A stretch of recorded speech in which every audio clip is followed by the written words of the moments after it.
Ladies and gentlemen, welcome back. Now, today I'm going to talk about why you should avoid mentally unstable women. Now, to break this down, I have an email from a subscriber which I'm going to share with all of you. And this young lad got involved with a woman that had some serious mental health issues, which, as you're going to see, rendered her incapable of maintaining a healthy, monogamous relationship with him. But before I get into that, I just want to mention for anybody who doesn't know yet, my book, Relearning Relationships, is officially out. If you haven't watched my previous video, the details are in there. The link is in the description, which will send you right to Amazon and you can get yourself a copy, or you can go to Amazon and type in Relearning Relationships and purchase a digital copy.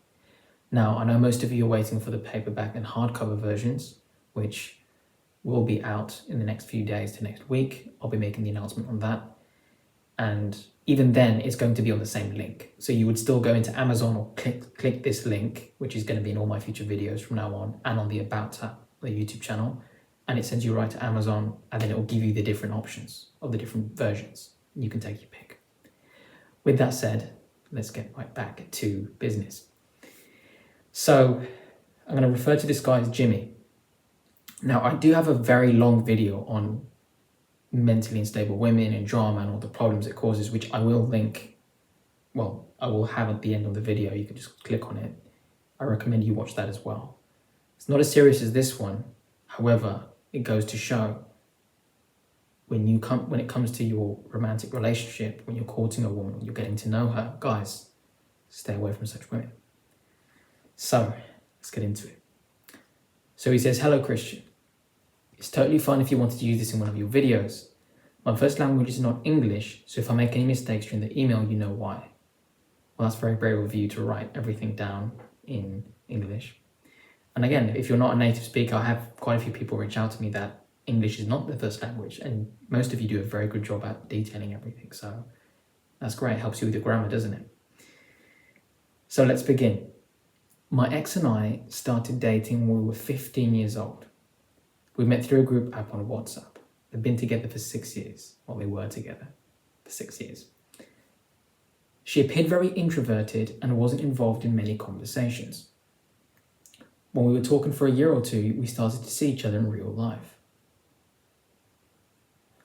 I knew she had issues like depression and took it upon myself to try and fix her because I had feelings for her. Well, this is what you always hear guys say when they get involved with women that have serious issues. I tried to fix her. I'm going to save her. I'll be different. I'll make it work. There's a very strange obsession that men have when they don't have standards, which is in trying to make something work when there is clearly a problem that is beyond their control. And that is a recipe for disaster.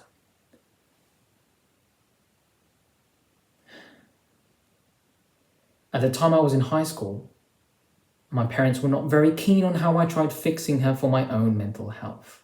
Well, this is the trade-off. When you try and fix or save a woman that's mentally ill, you end up sacrificing your own emotional and mental health. It takes a toll on you because you're giving, and all they do is take. They can't give.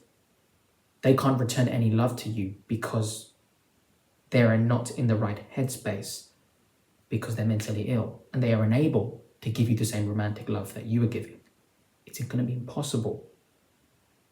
You're just going to end up sacrificing yourself to a degree where you end up denying your needs, your wants, and you just become a shell of who you once were.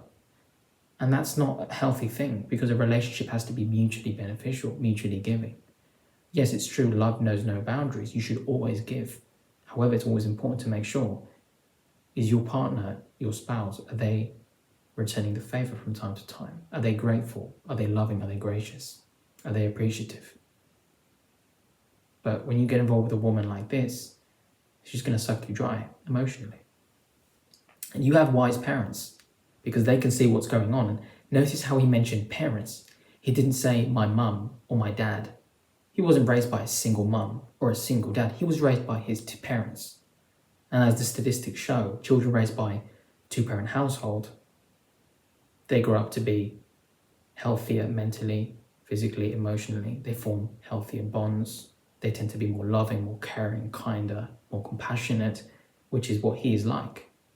However, he's not heeding to his parents' advice because his parents know a thing or two, and they're telling him, we don't think you should be dating this woman because it's going to take a toll on you. And they're right. So you have some good parents here. Let's continue on. At the time I was in high school, my parents were not very keen on how I tried fixing her for my own mental health. I did not tell them everything she was doing through WhatsApp because that would make them probably want me to break it off from her. So now you're hiding things from your parents because you know if you were to tell them every little detail about her, because what they can see is surface level, it's already bad enough. If you were to break the ice and go deeper, they would look at you and say, you need to get rid of her now. But of course, he knew something was wrong and he didn't want them to figure anything out, so he just hides that from them. She used to say to me, if you go away now from WhatsApp, and for anybody who doesn't know, which is going to be rare, but WhatsApp is a texting app, no different than Messenger or anything like that, for anybody that doesn't know. Because there's going to be someone who's going to go, what is that? Well, WhatsApp is used for texting most places. So she said, if you go away from WhatsApp, I will cut myself. Red flag, red flag. So a threat is bad in of itself because you're infringing upon someone else's freedom, you are controlling them. Okay. But in this case, the threat is coming from a manipulative standpoint. Because what she's doing is, if you leave like a texting conversation, I'm going to hurt myself. I'm going to harm myself. Does that sound like a woman that's mentally stable? Imagine you marry this woman. You have a conversation with her, she's upset with you. If you don't do as I say, I'm going to just slit my arm. I'm going to stab myself. I'm going to cut myself. Does that sound normal? Because men and women that are stable do not say or do such things. I didn't listen to that because I had my own life and my own friends. Well, that's good. And you should have continued to go about your own life with your friends, and you should have walked away. That's where it should have ended. She even showed me pictures of her bloody arms with texts such as, see what you made me do. Girlfriend of the year. Yeah, because that's totally normal. So now she's, because again, mentally ill people, they can't hold any accountability for their actions. I mean, what happens when somebody with a serious mental condition, whether they're schizophrenic, bipolar, manic disorder, they have anything to that effect, BPD, someone like that has like a level of mental retardation or anything with a serious mental illness, if they commit a certain crime, in some cases the sentence can be revoked or they can't be tried like a normal person because they can't be held accountable for their actions. So in this case, I mean, look at what she's doing. So not only is she saying, if you leave the conversation, I'm going to cut myself, she sends in pictures of her bloody arms. So she went ahead and did that. She followed through with the threat, which is worse. Because that means if she's going to do that now, it's going to get worse in the future. And then instead of being apologetic or saying, I'm going to get help, she turns around and says, see what you made me do. Wow, that sounds like a great relationship. Sounds like you're having so much fun. And the funny thing is, he told me, because he commented on a YouTube video of mine, and I said, just send me an email, that he'd been with this girl for 6 years and he didn't know that there were any red flags. Are you kidding me? So, you know, she sends you a picture with her arms all sliced up, and that's just not a red flag. Is it not? This is what I'm saying when I say that men are so focused on their own interest level that they can't just set their feelings to the side and just look objectively, zoom out the picture, look at the entire frame and realize there's a crack there. That shouldn't be there. That's not wrong. That's not right. And I can't fix that. Your standards and your principles must come before your feelings. Guys, do not do this. If you're dating a woman, you're courting her, you're getting to know her, you want to evaluate if she is fit to be a mother and a wife in the future. How can you have a relationship that is peaceful, that is going to grow and bring joy to both of you when she's doing things like this, cutting herself? What's going to happen when you have to go on a business trip? You just get a phone call. Yeah, by the way, your wife is in the hospital because she's, slit her wrists or something. You're never going to be at ease. You're not going to be able to focus on your work. When you're not around her, you're going to constantly be in panic, and this will drain you and it will take a toll on your mental health. How about that for a trade-off? Does that sound like fun? Because life is hard as it is. Okay, relationship is supposed to add value to your life in such a way, you can complement each other in such a way that life becomes more manageable. Because when you have a good woman in your life, guys, she's feminine, she's faithful, she's modest, she's traditional, and she's emotionally, mentally stable, she's well, she's going to support you, she's going to nurture you, she's going to be submissive, she's going to come into your life and make it easier and better. And you work together in unison. If anything is missing, there's red flags, incompatibility, lack of chemistry, or something like this, you can say goodbye to that relationship bringing you anything good. Let's continue on.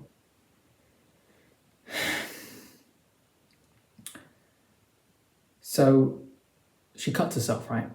She sends him a picture and says, "See what you made me do." She also had a weird relationship with her parents where they couldn't do anything right for her. So,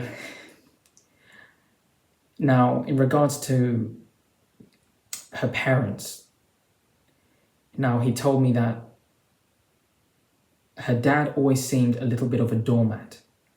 He did everything my ex or the mother wanted to do. He did not seem like a masculine man, and her mother was pretty weak as well. She would almost never cook something healthy.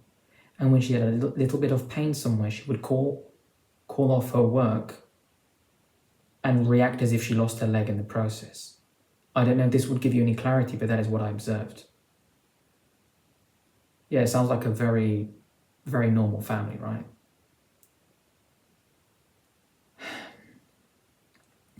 So, as he mentioned, she had a very weird relationship with her parents, where they didn't do anything right for her.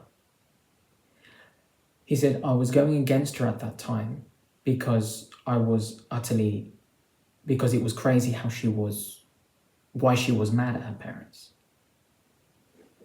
She always wanted to know where I was and what I was doing if I was not in time back. She would text me like crazy, wanting to know where I was and breaking down on the phone." So she's having a little manic episode. When we were meeting in person, I noticed she had a very low self-esteem. She didn't want to order food by herself, and I tried teaching her, again because I wanted to fix her. This is something else, man.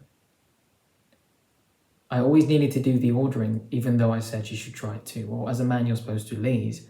However, you're dealing with a lady here that is mentally unwell. She's not going to take basic responsibility, any accountability for even the most simplest of actions that anyone, or even a child, could take. I always needed to do the ordering, even though she should try it too. She was also an emotional eater, and she got a lot heavier since COVID hit. I always told her she looked great, and if she wanted to lose some weight, I would help her. That's a smart way to say it. When we were together in person, and I said something that she didn't like casually joking, she would be mad all day long and ruin our day together. Yeah, that definitely sounds like a woman that is, mentally unwell. Because at the end of the day, most testing is playful and fun. And as a man, you can tease your woman as well. I mean, you want to see what she's made of. And women that are okay in the head or have a good personality, they're going to play along right back at you. They're going to enjoy that banter. It's that hidden language of romantic relationships. It's joyful. She's going to be flirting back and tease you in return. But instead, she's getting mad and angry when it's very clear that you're not saying anything to hurt her or insult her. She can't distinguish because, again, she's mentally unwell. So, again, you've been with her for 6 years. And you told me there were no red flags. You couldn't see any red flags. But then I asked you to send me an email and break things down. And you said, I'm not sure if these count as red flags or not. But you also mentioned you were clueless. But the good thing is now you're learning. Because these are some serious things. And this is why, for the youth, for the young men that are watching, you need to clock these things early on. Because these are signs you can spot in the first few weeks, first few months, before you get serious, before you plan, your life with such a woman. And you can walk away and save yourself a world of pain. Because while it's equally important to make sure a woman is a good match for you, she has the qualities that make her a wife material. Again, read the book, it's all there. It is equally important, or even more so in some cases, to learn to distinguish, to make sure, does she have any red flags that make her unworthy or that disqualify her from being in a relationship with you? Because then these are things you can spot in your first conversation while asking questions, or maybe a few weeks, a few months to that extent, and that's it. Because, like I say all the time, you are responsible for the quality of woman that you choose. There is no excuse, I didn't know any better.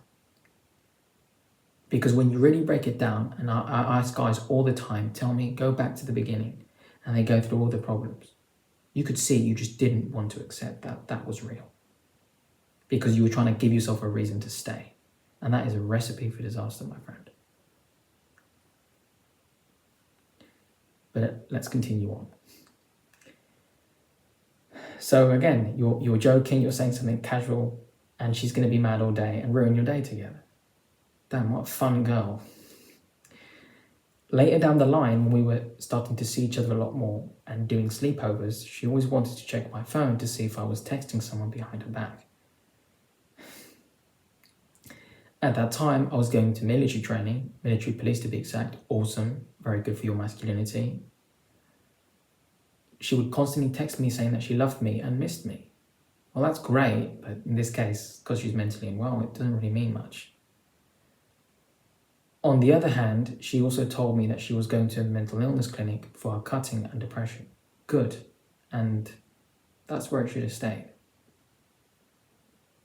When I came back from a field day and we got the okay sign to text our loved ones, she told me she cut into her belly with a piece of glass while in the clinic because she didn't have her own cutting device, which was a pencil sharpener. I was in shock while in training and didn't make it because of all the mental baggage I had in my head. My grandma also died during my training. Rest in peace to her. My heart goes out to your family. My condolences to you. So do you see that? He's training, he's doing military police training. He's doing something very noble, very righteous, very masculine career path. And he can't finish the training because when he gets back from a field trip, his lovely girlfriend has cut into her stomach with a pencil sharpener or whatever other device was available. And because of that mental baggage, he couldn't finish the training. Whereas if you'd gotten back from that field trip and your girlfriend had texted you, hey babe, I really love you. I'm so proud of you doing your training. You're going to be so good at this. I look forward to hearing from you when you're available. Kisses, much love, or something like that, anything sweet. And she sent you a few pictures, something fun, anything. You would have gone back to your training, you would have been fine. Okay? So, does she take away from your life or does she add to it? Is she an asset or is she a liability? The Bible says a woman is called to be a man's helpmate, to support and submit to him in all of his endeavors. Does it sound like she's supporting you, or is she making your life 10 times harder? In fact, she made your life so difficult that you couldn't even finish the training, something you were passionate about that you were enjoying. And, bad things come in twos or threes, however they say it, and then your grandmother passes too. So now you have even more pain to deal with. And that could have been cut in half if you weren't dealing with the crazy girlfriend. Look, it's not her fault she's mentally unwell, but it's not your responsibility to go in and save her because you can't. Mentally, and it's one of the red flags I have in my book, in that section on red flag awareness, because mentally ill women are incapable of leading stable, monogamous, marital lives. What's going to happen when you have kids with her? She just, is going to stab herself in the stomach in front of your kids and give your kids some good old childhood trauma? No, thanks. Because these people aren't just a danger to themselves, they're a danger to you as well, to everyone around them. And when somebody's mentally ill or unwell, in some cases they can heal fully, but they need help. They need to go and see God. They need to go see a psychiatrist, a therapist, a doctor. They need to be sorted out. They need to get the help they need. This is why we have people in society that specialize in these fields to help these individuals become well or become stable. And when they're not able to be, we have to kind of keep them away from people that are stable so that they're not a danger to them. So for anybody who's watching this, you meet a girl and she's so sweet and lovely, but she has episodes like this, you've got to ask yourself if it's really worth it. Stop trying to fix or save screwed up partners. The moment you spot something like this, I don't care how painful it is, you walk. Because love isn't just romantic love. Okay, you can love someone from afar. You can say, I wish you all the best. I hope you're going to be happy, and pray for them and move on. Don't bend yourself or twist yourself into a pretzel and sacrifice yourself to the point where you're just a secondary character. You're not like a non-playable character. You're like non-existent in her life. You're just like an object that's there to try and serve her, because she's never going to be able to love you or appreciate you or see the value that you can provide, because the moment she has a mental episode, it's just not going to work, is it? You're just going to be playing cat and mouse, like Tom and Jerry. You're just going to be running around after her, trying to clean up after her mess. How can you focus on your career? How can you focus on your job? How can you build a business that requires your undivided attention, your presence as a man, when in the back of the mind, you're going to be worrying about, when is she going to cut herself next? Is she going to die? Is she going to really hurt herself badly to where it's irreversible? Something to think about.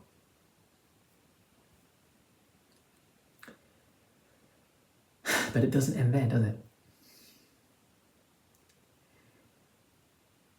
So he says, there was one time when I was on vacation with my parents and my sister, and my girlfriend told me that she went to a party. We were 16 at the time, and she told me that she wanted to go with some old friends, which I did not approve of. They were bad friends. So while on vacation, I got a text message. She told me she had an amazing time. She drunk texted me and sent me a voice message where all I could hear was her laughing and screaming my name. She even slept with her friends on the asphalt because she was so drunk. So she's mentally unwell and she's hanging around bums, basically, and she's under the influence of alcohol, which isn't smart. She's supposed to be sober-minded.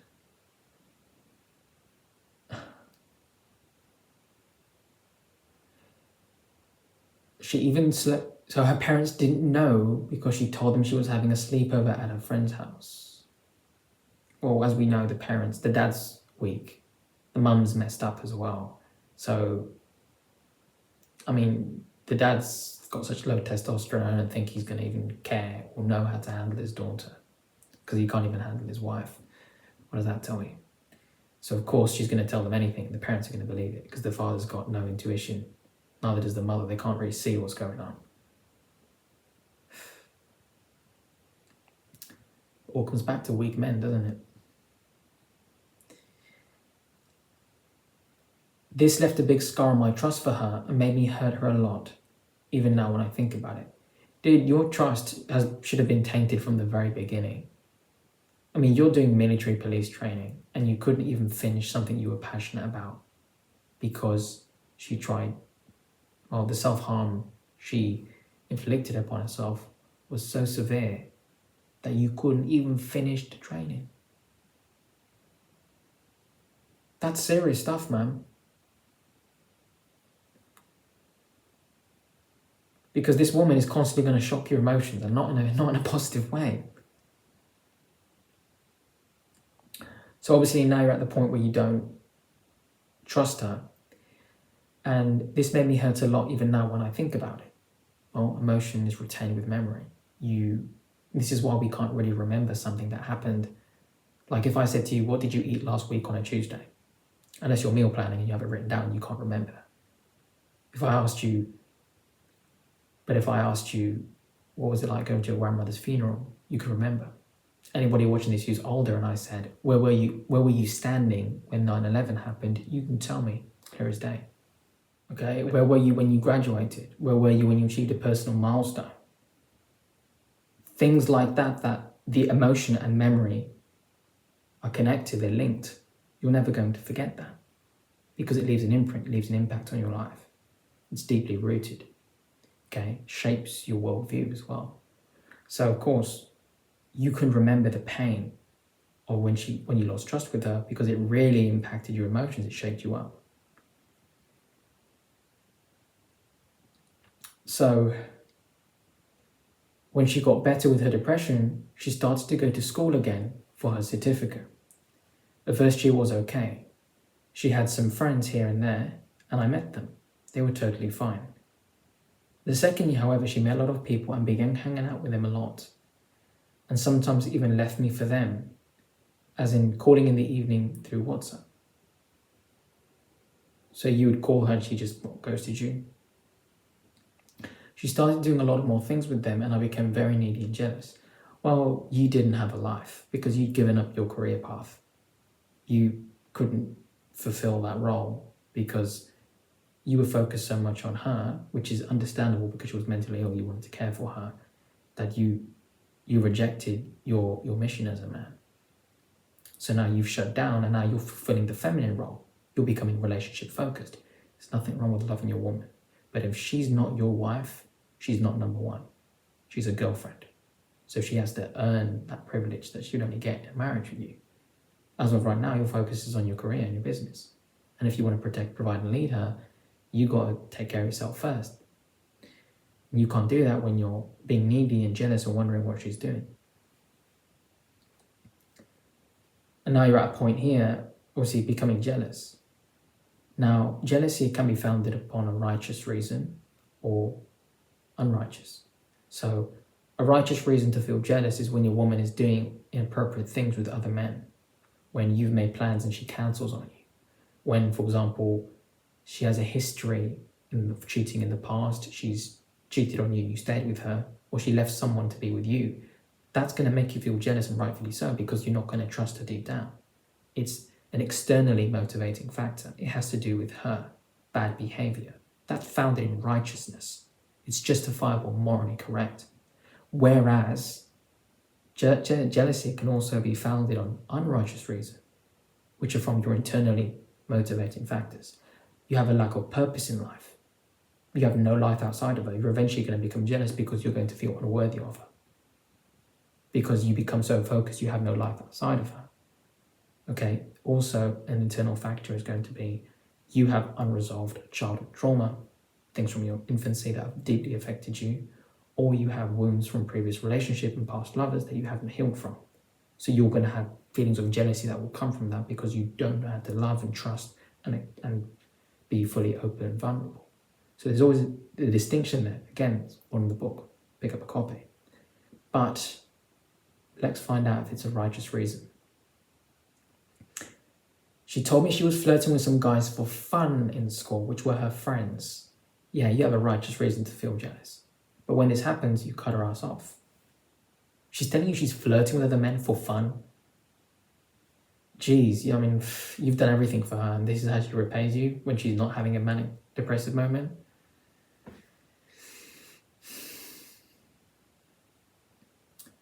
She started to distance herself a lot from me, and since I got depressed and I didn't have a lot going for me, it made me feel like she didn't care about me anymore. Well, she could never care for you to begin with because she's mentally unwell.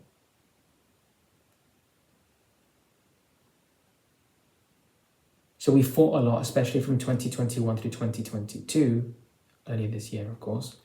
She even told me around March of last year that she wanted to spend the whole summer with me, but when summer came, she got a job and had no time for me anymore. I told her that I did not agree with her decision and that she said she was sorry and did not look good enough at her contract. And in late 2021, around December, Christmas time, she wanted to be with me a lot more. She was telling me, like, please come, I need to see you. So I came and spent the days with her, making plans for the upcoming year to go to a hotel, fly to England, and have a good time in London. Around the beginning of December, we were still fighting a lot, and she was still hanging around with those friends. She wanted to spend lots of time with me to the point where she even called off school to be with me for a few extra days. That is also unhealthy. See, it's like she's going from one end of the spectrum to another, where she's completely rejecting you and tossing you aside, to where she's holding on to you very deeply. And those periods tend to last for a long time.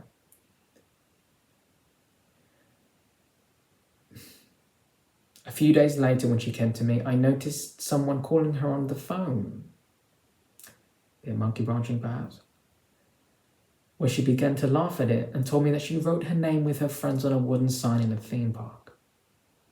So obviously she was doing one of those immature things where you write down your name with a heart, like, hit me up, my name's Jessica or whatever. And some guy must have seen it or whatever and done it. I mean, she's telling you that, but who knows? Maybe she just gave her number out to a guy. It could be anything. I was not okay with it and told her the next time she goes there, because she worked in it, to get her number off. She didn't tell me any of this after she went to the theme park. I noticed nothing weird, only that she became a bit distant and wanted to do a lot with her friends after that. The day after she was with me that weekend, when she got a call from that number, she told me that she was going to Skype with a guy friend and didn't want to talk with me that evening, so I became angered and became very needy and blocked her. Now, your anger, justified, and you can express that in a masculine manner.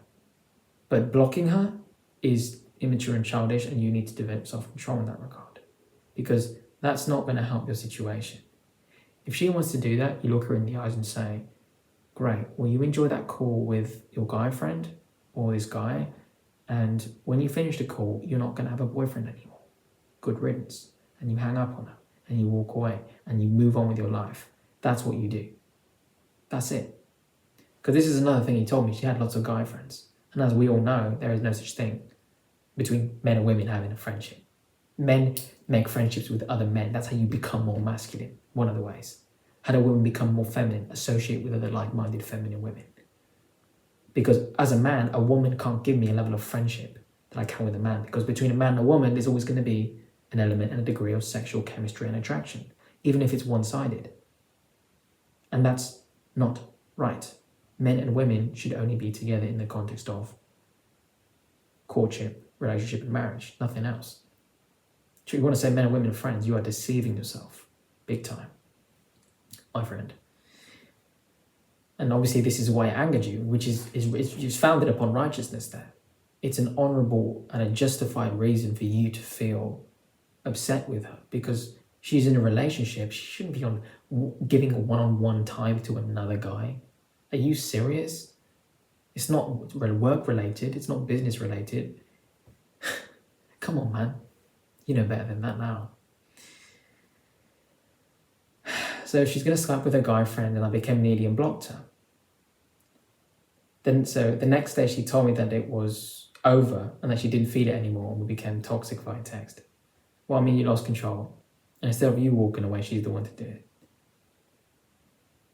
She gave her Christmas presents to me the same weekend, where her name was on it with a heart, and she even left a note in it to say how much she loves me. and that she's very sorry for how it worked out. It also sounds like she wanted to push you to the point where you would do something or you'd react in an immature manner, and then she'd use that as a way to cut you off because she was lining up a replacement, of course.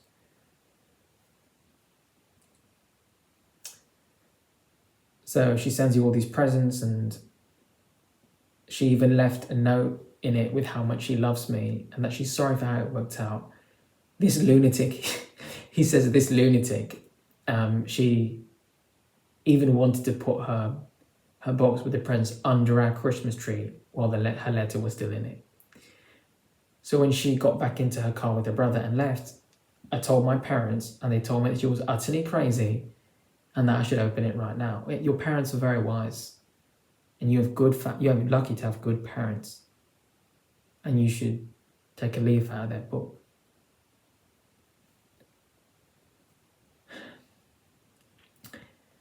So the letter said, "You'll be my soulmate, you'll be mine forever, blah, blah, blah." And she also told me that in the letter that she already missed me. Wow, what a stable woman this is. I mean, this is insane. Since the breakup, I have begged and pleaded a lot for 1 week straight. She even blocked me on WhatsApp and went no contact after that week. A few weeks later, whether 2 weeks or so, I noticed I got unblocked on WhatsApp, where I saw that she had a profile picture changed to her with a guy in bed with a Snapchat filter on it. Man, he's the lucky guy, isn't he? He's going to start dealing with all our problems as well. You should be grateful that he took her off of your shoulders. Because when she gets back into one of her depressive episodes and she starts acting psychotic, he's going to feel the full force of mental illness. So you shouldn't feel bad at all. Looking back what you know now. I felt crushed and I cried my eyes out. I was only thinking about wanting to get her back, and now she had someone else already. Again, you were not listening to your parents. She's crazy. You know she's mentally unwell. There was no reason for you to continue on. You should have been free. You should feel free now. But obviously, it's normal for you to grieve and let those emotions out, which are going to help you heal in the end. So you should process them. It's okay. But, just don't stay there. You still have to keep moving forward, of course.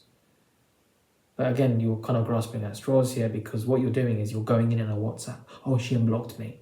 Oh, I'm looking at what she's doing. No, it's just you got to just move on from a situation like that. Especially how she treated you, like a second-class citizen. It's like, yeah, I'm going to go and call my guy friends. Oh, I've been flirting with my guy friends. Oh, I put my number on a park for guys to reach out to me. Are you kidding? I mean, even thanks to her, you lost your military police training. You didn't finish it because of what she did to herself. That's how much it affected you. And you're going to still want to chase after she's done that for you? Come on, man.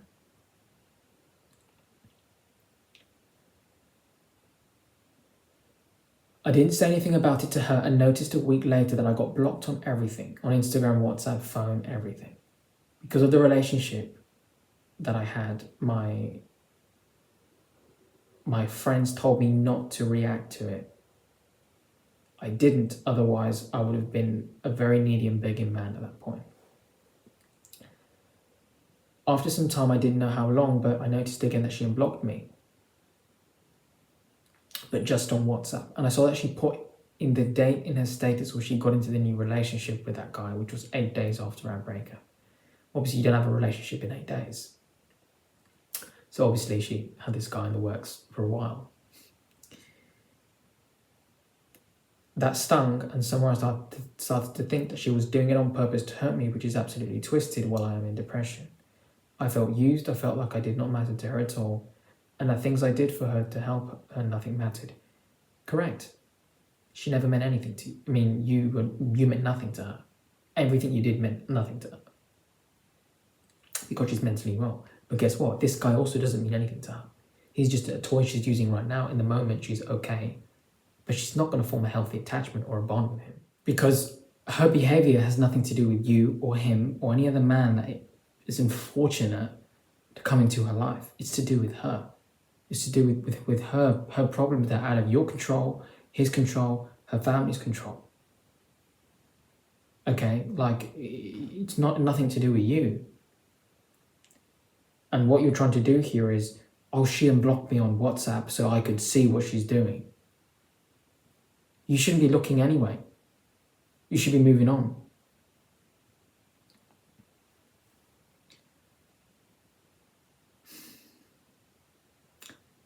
He said, I'm now training for the military police again. Good. Got your balls back. Congratulations. Now you're talking. That's what I want to see. So I'm back on the military training, and I keep it slow day by day because of my still ongoing depression and other problems in my personal life. I began my driving lessons and working out and feel a lot better since the beginning of the breakup. Good. I'm very happy to hear that, because this is perfect. That is definitely going to aid you in your recovery. You're giving yourself something to focus on, you're taking action, okay, and you're getting back on what you originally started, which was your military police training. You have a goal and you're working towards that. Go out there and slay the dragon. Well done. That's what I want to say. I want to thank you, Christian, for your videos, which help a lot. I look forward to your book. And to all the Jimmies over there, hang in there, soldier. What doesn't kill you makes you stronger. So for you guys, here's a little message for you. Thanks again for reading my email. And again, it's totally fine to use it in one of your videos. I even would be honored. I hope it was readable. Lol. Cheers, Jimmy. Well, guys, that is the video for today. So as you can see, getting involved with a woman that is mentally unwell isn't really going to be of any value to you. And, you know, when you look at mental illness, I mean, there's different things. Like if somebody's a little bit depressed, that's right. Or if they've, gone through, PTSD or a very traumatic event, sure, they can develop some form of mental illness, and that's going to be fine. But when you get involved with a woman that has anything to do with schizophrenia, borderline personality, or bipolar disorder, there's self-harm, there's, paranoia, there's major depressive episodes, things of that nature. Those are all linked, like bipolar disorder, PTSD, schizophrenic, major depressive disorder, and even some eating disorders, anxiety disorders, they can be linked to self-harm. In those cases, you can't help such a woman. You have to just let it go. Refer to get help. You reach out to a family, to a friends, or a healthline, please help her, and then you have to let it be. If that woman heals down the road, okay. If God willing, fine. But if not, find a woman that's ready, willing, and able to date. And the part of able doesn't just refer to emotional availability. It refers to mental availability. When someone has serious problems like that, they're in no state to enter a commitment because they're not going to give love. And you are going to be in a situation where you're going to, like this guy, like Jimmy, you sacrifice everything, and it gives you mental baggage, and it causes you to become depressed as a side of it. And again, I'm going to link the video now, which should be popping up at any second now on screen, of the mentally unstable drama, because there's a guy who got involved with a woman like that, and that was a serious situation. And also, I have another guy who reached out to me with a similar situation like this, but longer, which I will be doing soon, which that one is much more detailed, and it's also very fun because he's very playful with all the mistakes he made. It's very educational too. So with that said, I hope you all enjoyed the video. If you're new to the channel, feel free to hit the subscribe button. I post videos weekly. If you would like to reach out to me privately, whether it's booking a coaching call, sharing a story like Jimmy, asking me any questions, the email is down in the description. And of course, you can reach out to me on Instagram as well, Relearning Relationships, link will be in the description. If you want to buy a digital copy of my book and support my work further, that's the best way to do it. Buy yourself a copy, leave a review, and of course, when you apply what it teaches, send me an email with a success story and I can have it uploaded here. And again, for those waiting for the paperback and hardcover, they will be out very soon, next few days to the next week. I'll be making the announcement on that. And for those waiting for the Audible version, be patient. Towards the end of the year, I'll have that ready too. I'll be making the announcement on that as well. With that said, hope you'll have a wonderful day. Thank you for watching. God bless all of you and your families. And I'll see you guys in the next one.